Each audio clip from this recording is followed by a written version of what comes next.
Today we're looking at TikToks that will make you rethink your whole reality.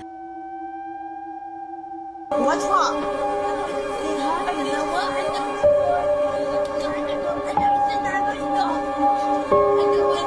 I'm back, it's your boy Fittie, I to the E. And today, we're watching this compilation together, so grab your water, your popcorn, your fruit snacks, whatever you want, But please remember to like the video, subscribe so we can run up the numbers and the algorithm so we can get this video pushed to more people so we can expand the family. If you like my chain, check my link down below. Moments caught at Target stores, part 1. Target In this stores. video, a woman films herself talking to a man in a Target store. It's unclear what they're talking about, but then the woman points the camera at him and asks if he remembers talking to her before. The man instantly starts running out of the Target. Stop that guy! Call the cops! Call the cops on him! Call the cops! The woman chases him out yelling for people to stop him and call the police. She chases him all the way out to the parking lot and he gets in his car and leaves. The woman said that she had seen the man in the Target before, and he had asked her super inappropriate questions that made her feel very uncomfortable. That was what was going through my head, was just I had to get his face, I had to get something on him to put him out there and catch this guy. That guy's a weirdo. She was like, stop that guy right now! Everyone was like, what the fuck? Scariest close calls with death. This terrifying close call was recorded on the 18th of May 2018, and it shows two cyclists entering a dark tunnel. Everything is going fine until they come across their absolute worst nightmare.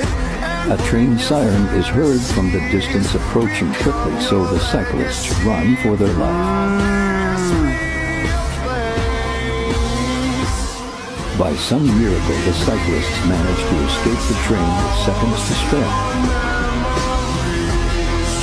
Nah, that's crazy. Imagine getting stuck in the hole like that. Oh, they're so lucky they escaped untouched. That would have been crazy if they got hit. Scariest moments caught on camera p.3. Part 11. In July 18th, a South Florida resident experienced a terrifying encounter outside her window. What the f... Tell me what's wrong. What's wrong?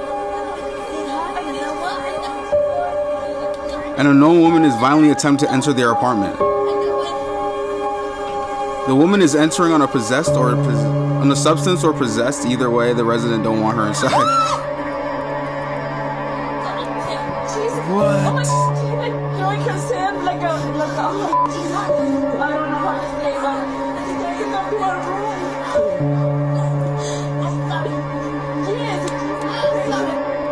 The woman continues to react outside their window while one of the women takes the opportunities to close it shut.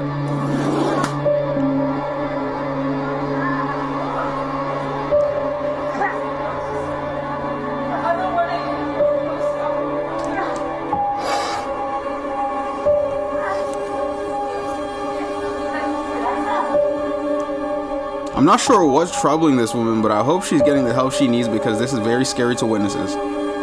This is very scary to witness. My bad. I'm not gonna lie to you. As soon as I read South Florida, I was like, yeah, nah, someone's gotta be tweaking. Someone's gotta be tweaking. I don't know what's in the water down there in Florida, but there's always some Florida person doing some weird shit. Terrifying things found deep in the woods.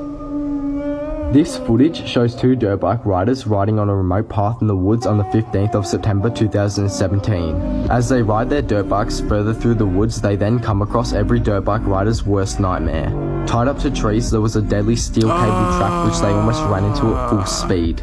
A steel cable trap is an extremely dangerous trap where someone ties a sharp wire around two trees that blocks the path of mountain bikers and dirt bikers. These traps could easily be fatal and seriously injure people, but thankfully they stopped just in time. Whoever set that up, one of them boys gone, bro. What was the reasoning for that? This man claims his psychiatrist controlled and took over his life for 30 years.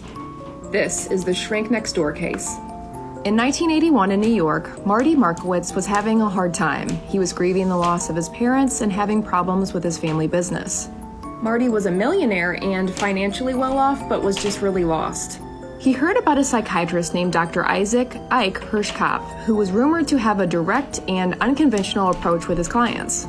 He was well known as a celebrity doctor and would flaunt his relationships with well-known people like Gwyneth Paltrow and him. Yuck. Marty began seeing the doctor and it really helped him at first, but then things took a strange turn. The doctor began inserting himself into Marty's life. He convinced Marty to give him control over his finances. Marty would run errands for him. The doctor alienated him from his sister, pictured here, by telling him that he couldn't trust her. It even got to the point where the doctor moved into Marty's Hamptons home and pretended it was his own. The doctor would host parties there and then force Marty to serve the guests as part of the catering staff.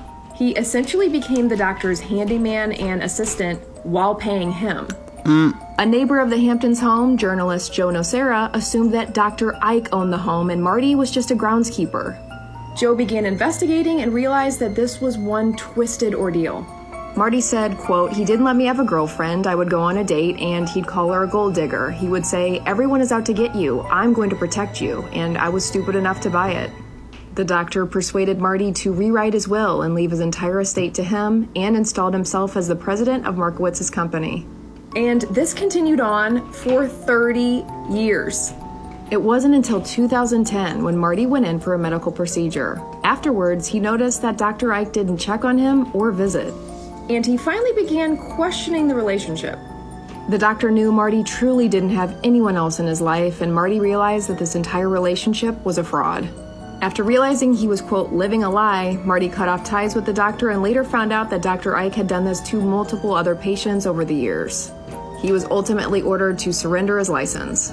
Marty's story became the center of podcasts and eventually was adapted into the Apple TV drama The Shrink Next Door with Will Ferrell and Paul Rudd. For a doctor to take advantage of someone that's coming to them for help is really disgusting.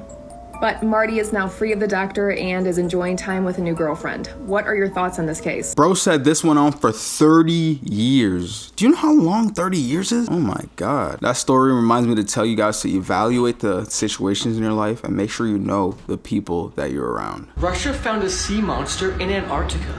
In 1974, Russian scientists at the Vostok Research Output Station discovered that there was actually a subglacial lake 2 miles beneath them, but it wasn't until 30 years later when they finally breached the ice. The first team of divers that explored the lake encountered a 33-foot-long, 14-tentacle squid that released a toxin into the water to immobilize 3 members of the expedition team, eventually killing them. They then came back with backup, and the scientists were able to then cage the creature. But when they returned to the surface, the creature, whose name is now Organism 46B, was actually seized by the Russian officials, and the team was told to keep this quiet. To this day, nobody has any idea where Organism 46B is, but rumor has it the creature is being experimented on to become a weapon for the Russian military. I would not be surprised. A lot of these big countries, they just like to reverse engineer a lot of unknown substances, unknown things, and then use them as weapons. That's just human nature, honestly, if we're being for real. Today I'm going to be talking about the chilling disappearance of Evelyn Hartley. On October 23rd, 1953, Evelyn went to babysit the 20-month-old Avigo Rasmussen. Now, every time Evelyn had a babysitting job, her dad would have her call and check in. This particular night, her dad wanted her to call at 8:30 exactly. And when she didn't call, he got concerned. So he tried calling the house, and there was no response. So he waited a little bit longer, and when he still hadn't heard from her, he decided that he was going to go to the house. Now when he arrived and knocked on the door, there was no answer, despite lights being on and he could hear the radio. So he tried again, this time knocking more furiously, hoping that somebody would answer the door. But still, no answer. Concerned why his daughter would not be answering the door, he decided to try and find another way in. He checked all doors leading inside, and everything was locked, until he came across the basement window, which the screen was off and it was sitting open. So he climbed in through that way, only to notice that there had been a ladder set up against the window on the inside, so somebody could get in and out. Once inside the house, he decided to investigate. In the living room, furniture was moved around, Evelyn's books were all over the place, but still nobody was there. While investigating, he realized that every single door inside the house was locked, and thankfully he came across the 20-month-old safely sleeping in her crib. Extremely concerned on his daughter's whereabouts, he immediately called the police. Once they arrived, they located her shoes in 2 different rooms, her broken glasses, as well as blood. Absolutely no possessions were missing. The only thing missing was Evelyn. When they did a perimeter search, they found more blood outside, as well as a bloody handprint on a nearby garage. So they brought in some bloodhounds, which traced the blood a couple blocks away. And they theorized that she had been placed into a car and driven away wherever they were taking her. No. A couple days later, a resident called the police and told them that they had seen a car speeding away from that area. He had seen one man in the front seat, a man in the back seat, and a girl in the back seat leaning against the window. This led to a massive search of everybody looking for Evelyn. Police started checking cars in the town. They printed out 40,000 "My car is okay" stickers. So once they checked somebody's back seat and trunk, they would put a sticker on their car. Several days later, various clothing items were found around the town, and some of them were covered in blood. One of the jackets that had been found, unfortunately, had Evelyn's blood type on it. In May of 1954, the police decided to do a mass lie detector test of high school boys to see if they could find more information on Evelyn. They planned on doing 1,750 tests, but they stopped at 300 and still had no more information on Evelyn than they did before. After his arrest, it was suspected that maybe Ed Gein had something to do with her disappearance, but he absolutely denied any involvement in it. He passed lie detector tests, and after a search of his property, he was cleared. Despite this, some people still consider him a suspect. Throughout the years, multiple people tried coming forth about her disappearance, but were all eventually cleared. After about 25 years, her parents had completely given up hope of ever finding her again. To this day, Evelyn's case still remains unsolved. Damn. Who the hell took Evelyn? Hey, look, a pizza. Not this dude again. You gotta let him into your house now. As I said in my last video, that guy enters my house. I'm hitting him. Hey, yo. These are videos humans were never meant to see, part 1. The video that I'm about to show you shows what happens to being exposed to radiation for too long, which would then leave behind your shadow. But that's not the scary part about the video. The man who was doing the experiment in this video died 3 days after, but the scientists said it had nothing to do with the experiment, but it actually did, and he got radiation poisoning.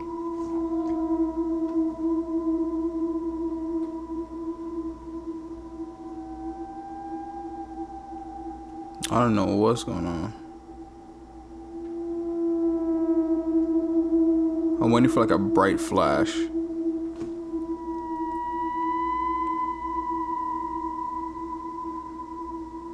Okay.